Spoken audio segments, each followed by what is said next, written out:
Assalomu alaykum, Amerikada qarindoshlar, Virginia atrofida, Washington DC atrofida yashayotgan qarindoshlar. O'zinglar bilgandek, bugun atdiganda bizniki, ya'ni Amerikaning vaqti atdigan tong saharda Hong Kongda biroz kun baldir boshlaydi. Hong Kongda 5-600 ga yaqin o'quvchi, rasmidan qarasam 5-600 ga yaqin o'quvchi o'xshaydi. Sharq Turkistonning bayrog'ini ko'tarib, Xitoy Kommunist Partiyasiningki saqchi nomida yasinib olgan Xitoy Kommunist Partiyasininki askarlarining oldida qo'rqmay shu Xitoyning territoriyasining ichida Sharq Turkistonning bayrog'ini osmonda lapildatib 5-600 ga yaqin yoki bo'lmasa 1000 ga yaqin Hong Konglik namoyishchilar Xitoy Kommunist Partiyasiga qarshi Uyg'urlarni qo'llab namoyish qilgan qarindoshlar. Men atdiganda qo'psam Hong Konglik o'quvchilarningki raisidan menga xat kelibdi. Xatda shunda debdi: "Quzat bizni kechirgin, xafamaysa, baksat ish bo'ldi, xafamaysa, aslida biz uzoqroq tursak bo'ladi, aslida bu namoyishni cho'ngroq qilsak bo'ladi, lekin Xitoy Kommunist Partiyasiningki askarlari, saqchilari gaz bombasi yetib, hatto o'q chiqargan ahvollar bor ekan. Bu namoyishlarni taqib etgan qarindoshlar. Shu Xitoy Kommunist Partiyasiningki territoriyasida yashab turib, Hong Konglik yoshlar, Hong Konglik o'quvchilar Sharq Turkistonning bayrog'ini egiz ko'tarib, shu yerda kurash qilgan bizning uchun. Ham shuningdan vijdon azobi tatib, Xitoy Kommunist Partiyasining askarlari shu namoyishchilarni taqib etgan vaqtda shuningdan taqilib ketgan namoyishchilarningki bir qanchasi men xatizi bir sehibmanlar bir qanchasi deb soldim.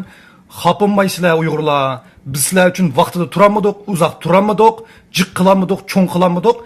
Qo'ldan kelgan bo'lsa uzoqroq qilsak bo'ladi deb o'quvchilarning raisi kechirim so'rab xat yozibdi qarindoshlar. U bir qiz bola qarindoshlar Hong Konglik. Mush Washington DC kelgan vaqtida tunishib qolgan shu qiz bilan. Bugun soat 12 da Washington DC soat vaqti 12 da Washington Mall, ya'ni National Mall'da 12-ko'cha 12th Street bilan Washington Mall'ning kesishgan yerda Uyg'ur Amerika birlashmasining o'rlashtirishida, Alfidar Tumarstonning o'rlashtirishida bular namoyish qilmoqchi hozir qarindoshlar. Shu yerga Hong Kongliklar Sharq Turkistonning bayrog'ini ko'tarib 1000 odam chiqqan bo'lsa, bizning Uyg'urlardan 100 odam chiqmasa, baksat turdi.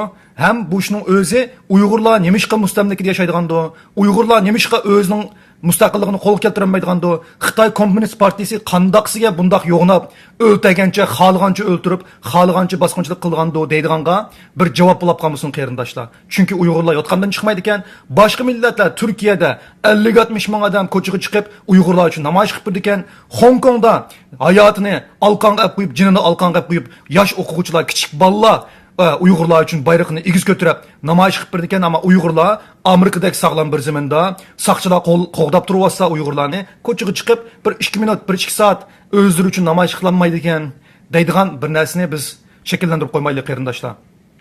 Amerika qarindoshlarim, xafammay Washington DC atrofidagi qarindoshlarimiz bugun soat 12 da mush namoyishni qo'llab bergan bo'lsanglar, men o'zim New Yorkda bo'lib qoldim, men borolmayman, ammo DC atrofidagi qarindoshlar 1-2 soatlik vaqtinglarni tashlab 1-2 saatlik vaqtlarni chiqarib Washington DC'da bugun soat 12 da National Mall'da 12-ko'cha bilan kesishgan yerda shu namoyishga Hong Kongliklarningki Uyg'urlarni qo'llaganligini qo'llash namoyishiga qatnashib berishinglarni umid qilman qarindoshlar.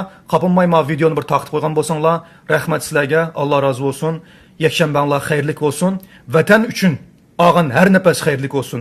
Vatan uchun atgan har qadam xayrli bo'lsin. Bo'lmasa Allah yine bizni shundoq yine 40 yil çöllarda aylanıp жүргендek bizni aylanıp yürüyemiz qarindoshlar. O'rninglardan dasturunglar qarindoshlar. Allohga emanet. Xo'sh, taqib qo'yasizlar.